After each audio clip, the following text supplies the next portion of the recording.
When it comes to food, Julie, I like a second helping. I bet you do. I am a big eater. You've heard of second helpings, though.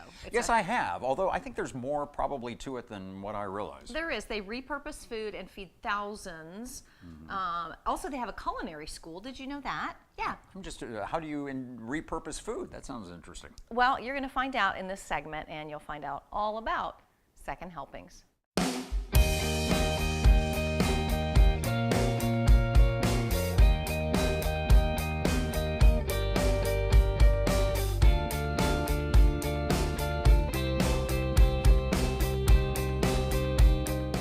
Second Helpings provides hunger relief. CEO Jennifer Vigran shares how they are changing the community one meal at a time. We don't serve anyone here in the building. All of our meals go out into the community. The only people who are served here in the building are the people who are volunteering that day and maybe a few guests. And that's the meal that's prepared by our culinary job training students. But the magic that's going on in the Hunger Relief Kitchen right now, that's where all of our volunteers are hard at work. And they're preparing more than 4,000 meals a day that are going to senior centers, they're going to shelters, they're going to children's programs, all free of charge.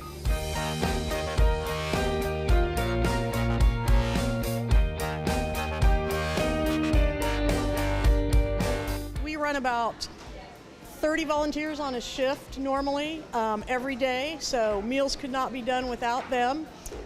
They're all, I'd say most of them are foodies, so they really enjoy what they're doing. They like to taste the tilts. Give them a lot of freedom with it, let them have fun while they're doing it. That's what my philosophy is all about. We're feeding people and having a great time. Everything looks so healthy too. I mean, you've got fresh cut vegetables. So is that really important to you that these are hot, nutritious meals? Absolutely. I think that we need to feed people nutritious meals. We need to think about the agencies we're sending them to and what their clients are like and what we need to send to them. As far as the culinary job training, I mean, it's, again, an awesome thing. We're taking people that are underemployed, unemployed, and teaching them skills, not just to go out into the culinary field, but life skills. Some people may have not had a job in a long time. They may not understand how to bank or how to write a good resume. So our goal is to teach them the fundamentals of cooking so they can go into a restaurant and maybe get a step above an entry-level position, as well as understand how life works. And if they choose to go into the restaurant field and it works for a while, but they've learned some other skills, that's fantastic too. Second Helpings transforms lives through the power of food with free training in its culinary school. This is our CJT, Culinary Job Training Kitchen. Our class will be anywhere from 7 to 14 students. You can see they have all the equipment that a restaurant would have, lots of stock pots, prep area, slicers, ovens. So it's laid out with some pretty good equipment. How do they do all this? Second Helpings rescues lives from hunger by first rescuing food.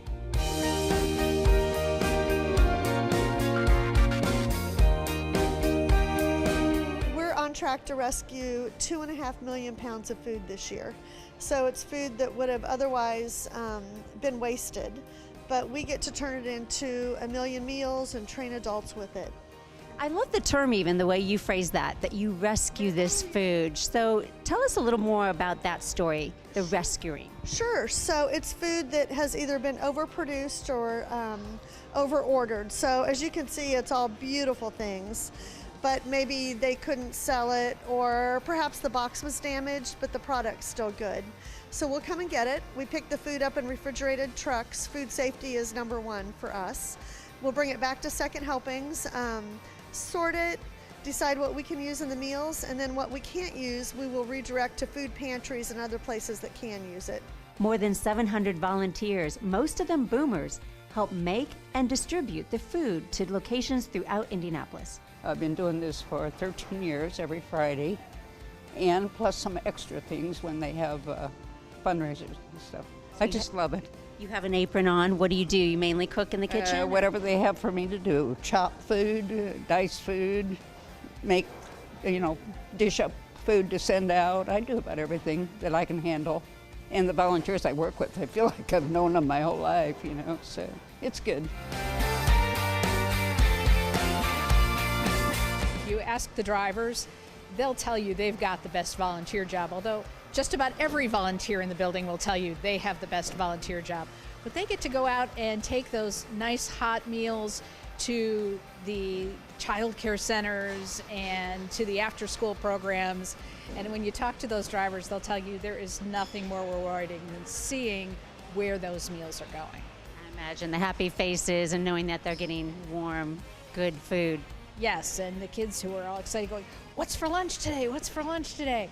And so they get to be part of that and really see that impact directly. Well, Jennifer, we thank you so much, Second Helpings, for nourishing the community, nourishing those in need, and for all the boomers, there's lots of things to still do here. Take part, drive a van, make some food. So thank you so much for all that you do.